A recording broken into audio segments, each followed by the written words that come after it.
You are my land, Africa, my mother. Mama Africa, You are my soul, Africa, my queen. Mama You Africa, are my hope, Africa, my strength. Mama Africa, I'm crying Africa, 'cause I miss you. Mama I Africa, want to praise you. Africa. Sing for Très chers téléspectateurs, amis d'Onde africaine, bonjour. J'ai un invité devant moi, Monsieur Kamambouko, bonjour. Bonjour. Monsieur Kamambouko, ce n'est pas pour la première fois qu'on fait nos émissions, mais aujourd'hui, c'est une émission tout à fait spéciale où on va parler de la République démocratique du Congo.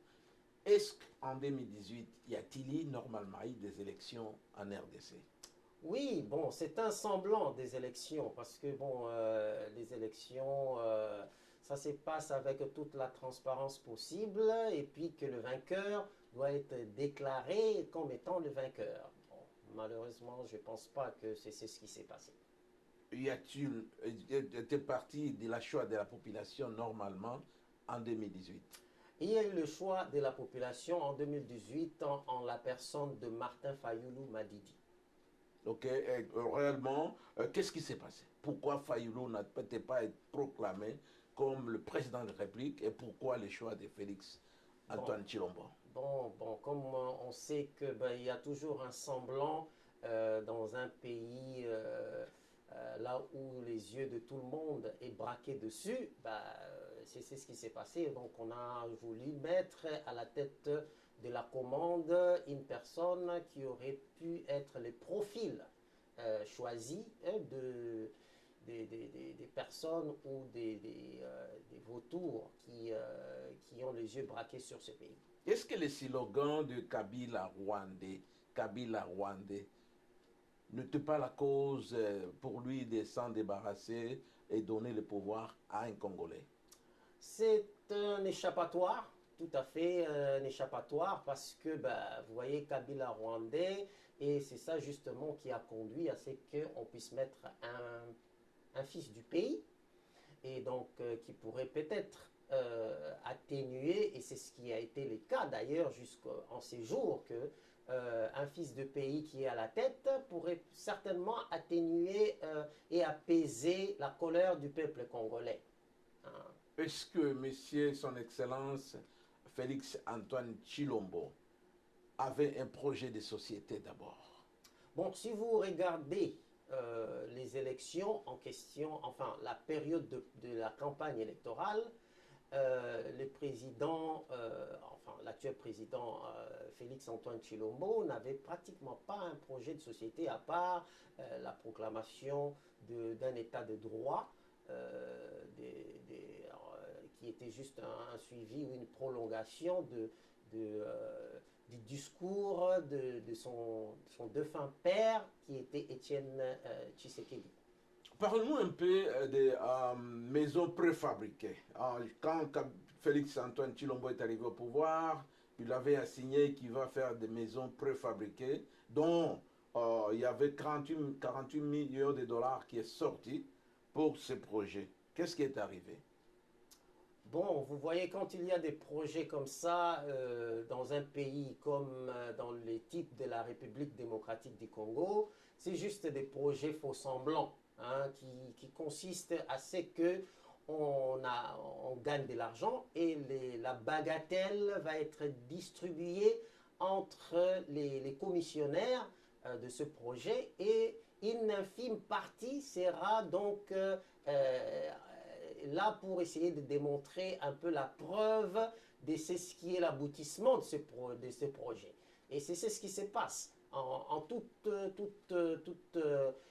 projet qui se passe dans ce genre de pays comme la République démocratique du Congo.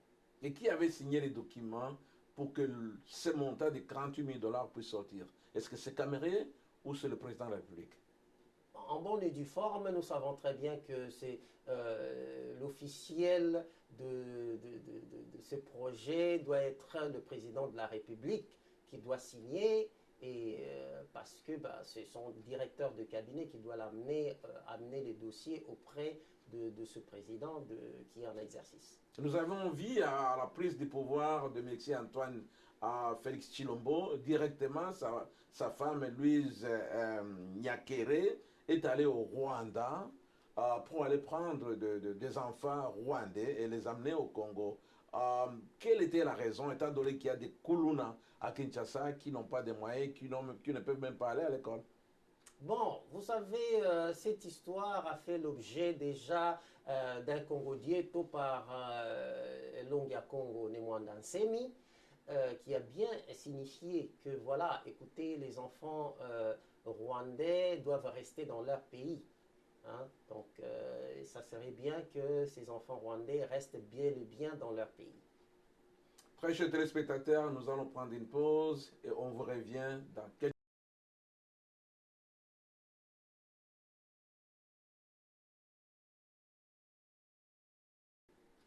Très chers téléspectateurs, nous revenons de notre pause. J'ai une invitée, comme je vous ai dit avant, c'est une émission tout à fait spéciale où on vous parle de la République démocratique du Congo. Monsieur Kamamboukou, la question était pourquoi Louise Nyakere est partie au Rwanda pour aller prendre les enfants rwandais, les amener à Kinshasa pour une éducation. Pourquoi ne pas prendre les Kuluna de Kinshasa ou les enfants qui sont dans la rue à Kinshasa? Bon, c'est un projet de société hein, pour transformer. Quand on veut envahir un pays, hein, c'était sur cette optique-là que Longia Congo a essayé d'éclairer l'opinion publique nationale et internationale à ce sujet que ces enfants rwandais étaient bel et bien un complot qui devrait être là pour, n'est-ce pas, faire infiltrer les enfants rwandais dans la société congolaise. Parce que nous savons très bien que nous sommes dans un conflit inter-pays, international, internation, que le peuple rwandais cherche coûte que coûte à prendre des territoires au sein de la République démocratique du Congo. Et donc ces enfants pourraient venir et intégrer la société congolaise et ainsi ensuite s'est déclaré et s'est proclamé comme des enfants de la nation Congo et pourrait donc accéder à des postes dans les années à venir ou dans des responsabilités au sein de cette nation et pour perpétrer ensuite la proclamation de récupération des nations hein, qui se passe entre les deux nations, donc être là comme étant des Congolais autochtones. Donc vous contredisez l'opinion des Congolais qui disent que Louise Nyakere, c'est une Rwandaise. C'est pourquoi qu'elle est partie au Rwanda prendre des enfants donc, de sa tribu. Ben, je pense que si on peut extrapoler, on pourra bien arriver à cette même déduction. Parce que vous savez très bien, on dit l'amour de soi commence par l'amour du prochain, commence par l'amour de soi. Hein, vous comprenez, dans n'importe quelle nation, il commence d'abord à soulager la peine qu'il y a chez eux et ensuite on va commencer à regarder les autres. Hein, nous avons une troisième génération de Kuluna en République démocratique du Congo. Et je vois mal comment est-ce qu'on va aller récupérer des enfants rwandais au Rwanda, qui est un pays, entre autres, qu'on peut dire qu'ils disent prospère et qu'ils ont tous les moyens possibles de pouvoir gérer entre eux, et c'est un tout petit pays, et de les ramener dans un pays aussi grand que la République démocratique du Congo, qui a des difficultés de la gestion et tout ce qui s'ensuit. Est-il vrai que le parti pour récompenser les Rwandais qui avait eu la chance de donner le pouvoir à son mari, M. Antoine Félix Tshilombo? La question du pouvoir, eh ben, je crois très bien que les Rwandais ont bien une influence quelconque. En l'occurrence, vous savez très bien que le président Antoine Tshilombo a fait des grandes déclarations pour essayer de contester systématiquement que nous avons un problème sérieux avec les Rwandais. Hein, je pense que l'opinion publique le sait très bien. qu'il s'agit d'une guerre, des dégâts collatéraux, il n'y a même pas eu génocide, il n'y a même pas eu des intrusions. Les Banyamulenge sont des Congolais, nos frères congolais. Bon, vous voyez, donc tout un tas de choses comme ça prête un peu à confusion de dire est-ce que réellement c'est l'intérêt national ou quel genre d'intérêt qu'il y a pour un peuple qui s'est vraiment incrusté chez nous, qui a commis tant de dégâts chez nous et des crimes contre l'humanité, qui est un programme reconnu, une déclaration reconnue par les rapports mapping. Très chers téléspectateurs, on prend une pause et on vous revient dans quelques minutes.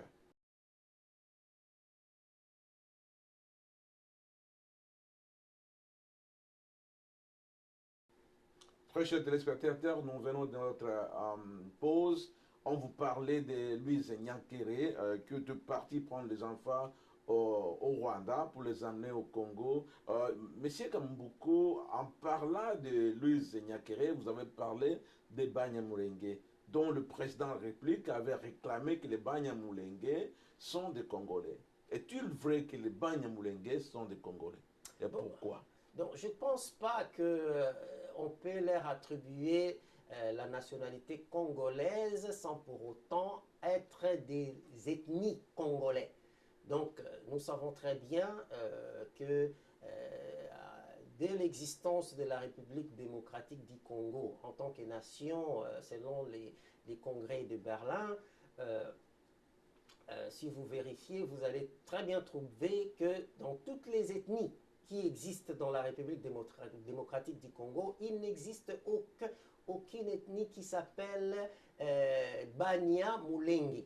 Alors, je vois mal comment est-ce que tous les Congolais doivent avoir leur identité par rapport à leur ethnie. Hein. Ce sont là, les règles sont simples de se retrouver dans l'enceinte de la République démocratique du Congo.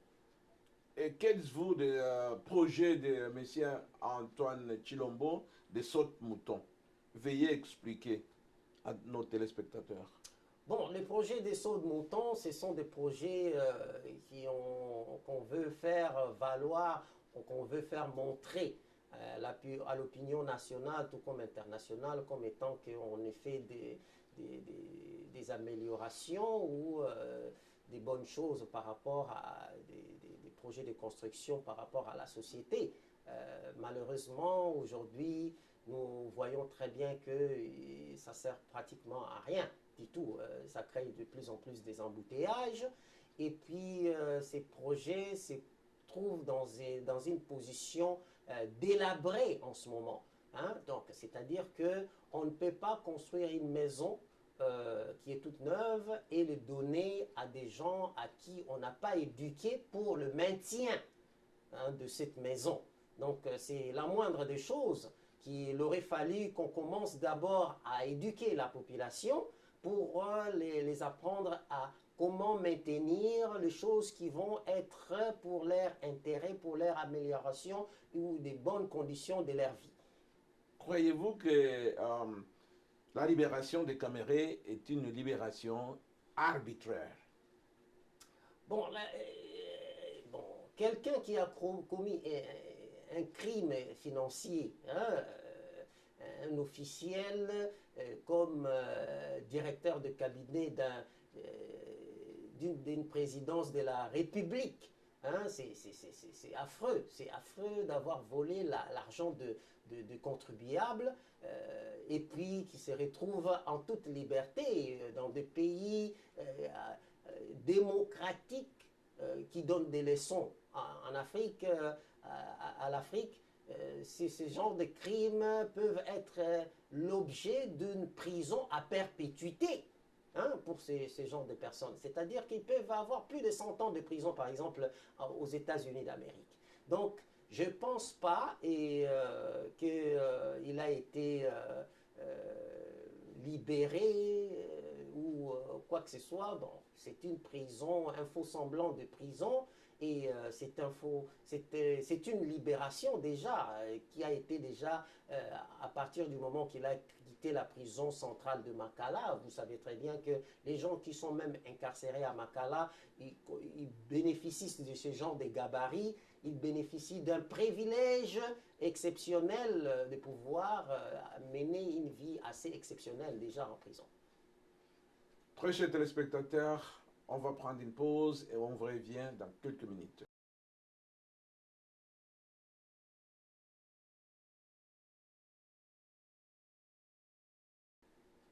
Très chers téléspectateurs, nous revenons de notre pause. Je suis avec mon invité, M. Kamamboukou. On vous parlait de Caméré. Est-ce que l'arrestation de Caméré, M. Kamamboukou, était politisée? Oui, absolument. C'était bon pour essayer de montrer qu'en fait il y a une démocratie qui fonctionne. Eh ben, on doit arrêter un directeur de cabinet, mais bon, ce n'est pas le seul à être arrêté. Il faut connaître la vraie histoire et puis connaître tous les tenants et les aboutissants. Donc, c'est malheureusement, il est la seule victime d'arrestation.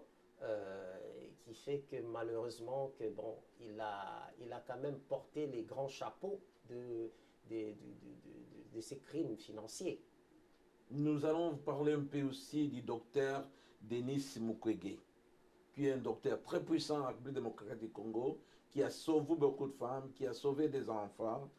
Pourquoi le prix Nobel du docteur Denis Mukwege n'avait pas été honoré en République démocratique du Congo, M. Kamamboukou?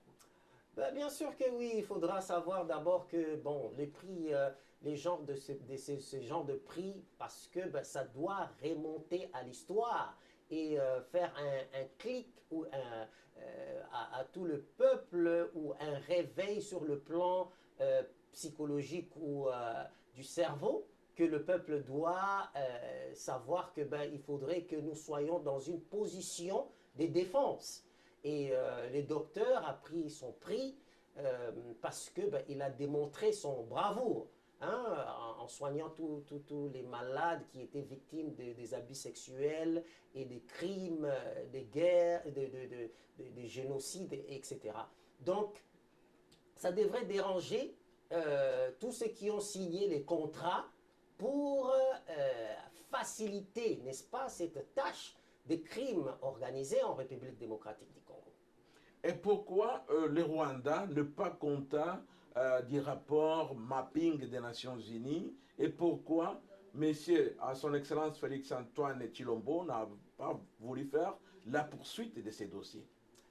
Ben, vous voyez, quand vous entrez dans un pouvoir, déjà dans cette condition où vous allez signer des contrats qui est totalement connu de tout le monde, qu'il y a eu des contrats qui étaient signés pour l'accession au pouvoir, et celui qui accède au pouvoir essaye d'exonérer des personnes qui ont été des criminels de guerre dans la période antérieure à ces pouvoirs, eh ben, vous allez comprendre directement que ben, c'est une manigance et c'est une histoire qui est très très ambiguë. Donc vous voulez nous parler des accords de Nairobi et les accords de l'Éthiopie que Caméré et Antoine Félix Tshilombo sont allés signer pour la RDC avant l'accession du pouvoir. Absolument, il y a ces accords-là, mais il y a plus que ça qui sont en train de pouvoir prolonger, parce qu'en dehors de ça, ce sont des accords pour l'accession au pouvoir.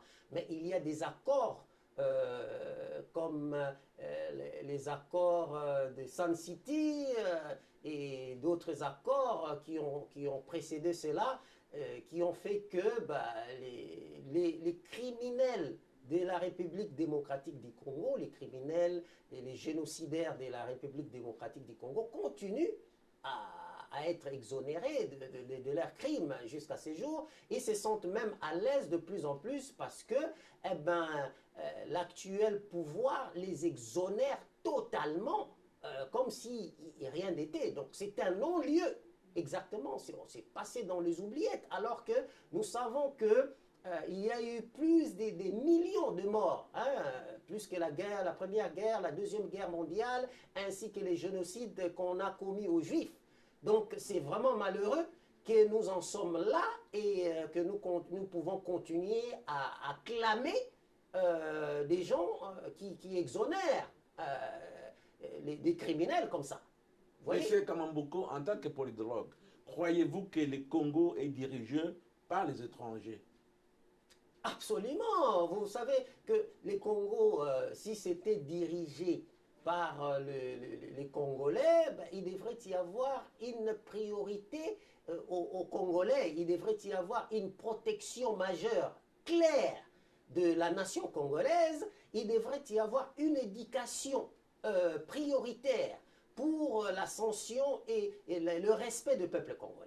Très chers téléspectateurs, nous sommes tout juste à la fin de notre émission, mais M. Kamamboko n'est pas étrange chez vous, c'est un politologue, et on sera avec lui encore la semaine prochaine pour en parler un peu plus de la République démocratique du Congo. Merci et à très bientôt. I want to praise you. Africa.